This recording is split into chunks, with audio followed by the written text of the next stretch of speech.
Hepinizi sevgi ve saygıyla selamlıyorum.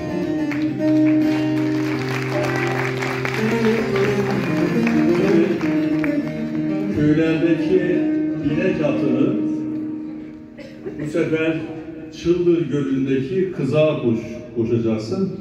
Acaba ne yapar? Hiç şey yapmadık, antrenman yapmadık. Hiç prova yapmadık.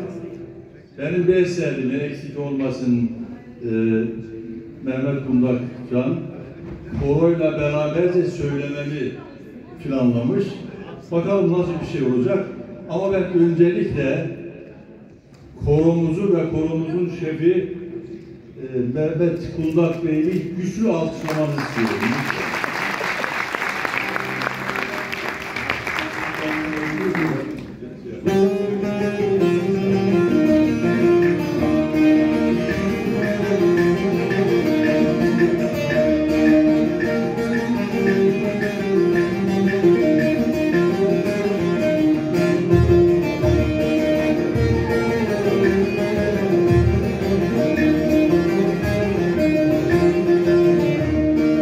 Güller açıldı bağı, ay gibi kızı, deli gömül durağı, ay gibi kızı. Ben buradayım sen orada, ay gibi kızı. Can dayanmaz bu derde, ay gibi kızı. Ne yaşlı, ne yaşlı, ne yaşlı, iki gömül bir olmaz, ay gibi kızı. Ne yaşlı, ne yaşlı.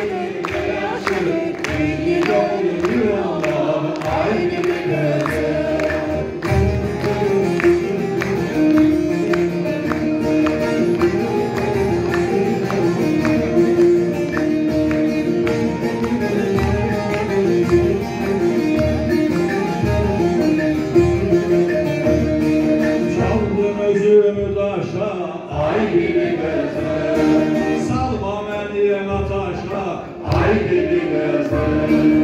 Boş koysam yanımı, ay gibi gözüm. Yandırıpsam canımı, ay gibi gözüm. Ne yaşlıdır, ne yaşlıdır, ne yaşlıdır.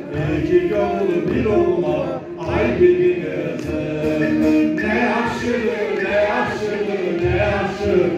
İki gönül bir olma, ay gibi gözüm.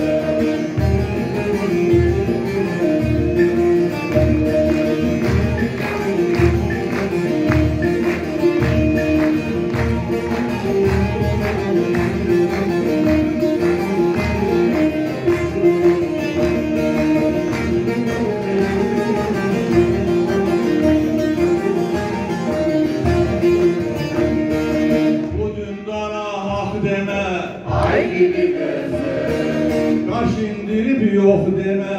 Ay gibi gözüm, can tutuşup yerene. Ay gibi gözüm, biz yanarsak elene. Ay gibi gözüm, ne yakşıdır, ne yakşıdır, ne yakşıdır. İki gönül bir olmam, ay gibi gözüm. Ne yakşıdır, ne yakşıdır, ne yakşıdır. İki gönül bir olmam, ay gibi gözüm. Ay gibi gözüm, ay gibi gözüm, ay gibi gözüm. Çok teşekkür ediyorum. 40 yıllık öğretmenliğimde ilk defa öğrencilerin bu kadar başarılı, alkışlayalım lütfen korumuzu. Sizi de yürekten ben alkışlıyorum. Sağ olun, var olun.